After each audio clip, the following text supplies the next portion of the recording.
Bonjour à toutes, vous êtes-vous déjà demandé comment être plus stylé et plus riche en même temps?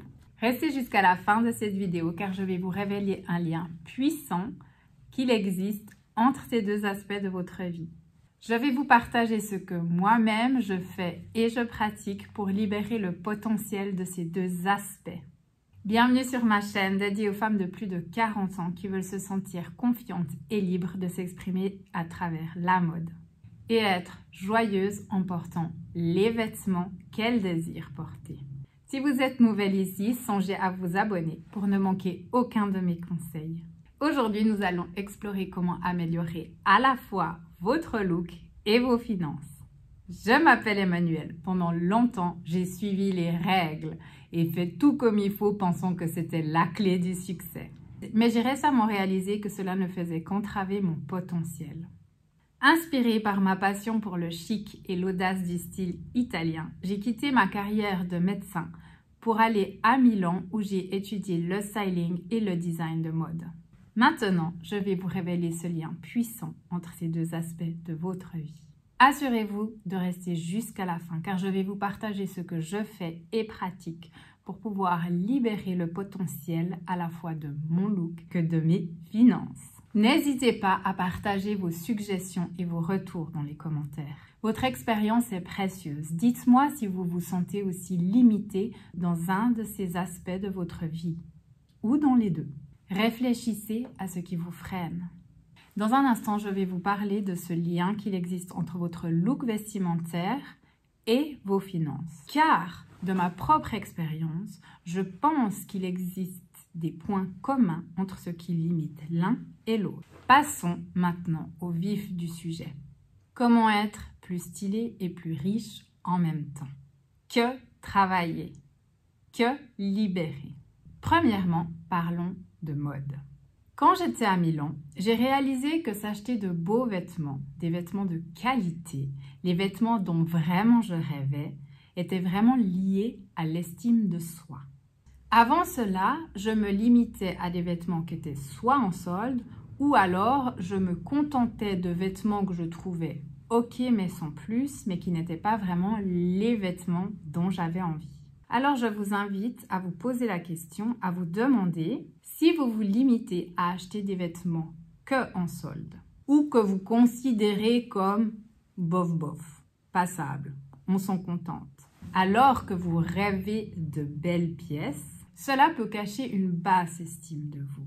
Je vous invite vraiment à vous poser cette question. Évidemment, pour certaines personnes, ça n'a pas d'importance et c'est complètement ok. Mais si vous vous empêchez de vous offrir de beaux vêtements de qualité, ceux que vous voulez vraiment, peut-être serait-il intéressant de vous demander si c'est trop beau pour vous, si vous pensez ne pas le valoir. Deuxièmement, parlons maintenant d'argent. J'ai récemment fait un travail interne et j'ai pris conscience de pas mal de croyances limitantes liées à l'argent. Notamment qu'en tant que femme, je ne pensais pas être capable de gagner beaucoup d'argent et de posséder une maison à moi. Cela est vraiment tout récent et je suis en train de le travailler. Je vous partage donc quelque chose de fraîchement vécu et d'intime. Mais au fond de ça, j'ai trouvé que de nouveau, c'était un problème d'estime de moi-même. De plus lié à ce problème d'estime de moi-même, j'ai réalisé qu'il y avait une grande peur du regard des autres. Et oui, nous avons appris à être humbles. Avoir de l'ambition, des rêves, vouloir du beau est souvent mal jugé.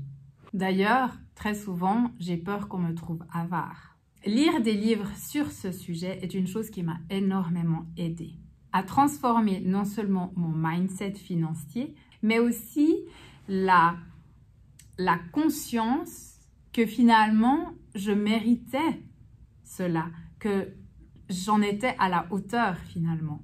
Et en plus, ces livres m'ont également éduquée sur le sujet financier car c'est une chose qu'on n'enseigne absolument pas finalement à l'école ou dont on parle très peu en famille par exemple. Et qu'en plus, j'étais la seule personne à pouvoir me donner le droit à accéder à ce à quoi j'avais envie.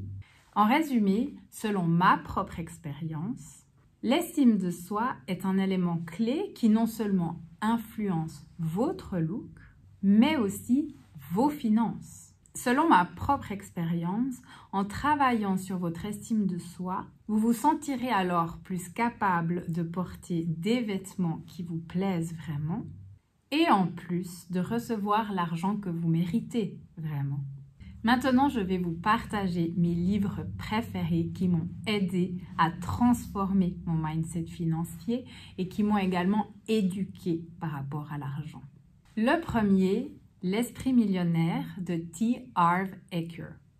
Le second, Père riche, Père pauvre de Robert Kiyosaki. Et enfin, Rich as Fuck de Amanda Frances. Je les ai tous franchement beaucoup aimés, mais je dois dire que j'ai eu un coup de cœur particulier pour le dernier. Très probablement parce qu'il est écrit par une femme et que ça fait juste du bien d'entendre les mots d'une femme ambitieuse qui se donne le droit d'être ambitieuse. Elle montre qu'il est tout à fait possible d'être une femme douce, bienveillante, drôle et inspirante tout en gagnant beaucoup d'argent. Par contre, son livre est en anglais, mais je l'ai contactée pour qu'elle fasse une version en français pour les francophones. J'ai reçu la réponse que c'était sur leur to-do list, donc croisons les doigts. En attendant, si tu peux le lire en anglais, c'est super parce qu'il est vraiment extrêmement inspirant. Et si pour toi l'anglais est trop difficile, tu peux lire celui de Robert Kiyosaki et ou de T. Harv Eker. Ils sont extraordinaires les deux, extrêmement inspirants. Ils sont très très puissants en termes d'éducation financière. Donc si tu souhaites améliorer ta vie financière, je te recommande réellement leur lecture. Tu trouves les liens de ces livres dans la description ci-dessous. Maintenant que vous avez une idée de l'importance de l'estime de soi, aussi bien dans votre look que dans vos finances, je vous recommande de télécharger mon guide gratuit, les 7 étapes pour créer ta garde-robe idéale si vous souhaitez améliorer votre look. Vous pouvez également aller voir ma vidéo « Comment définir votre style unique ». Elle vous aidera réellement à comprendre ce qui vous fait vraiment vibrer et ce que vous aimez vraiment. Elle vous permettra de comprendre à quoi vous aspirez. Abonnez-vous pour plus de conseils et n'hésitez pas à partager cette vidéo avec vos amis si vous pensez qu'elle peut leur être utile. Merci de m'avoir regardé et à très bientôt pour une nouvelle vidéo. Ciao!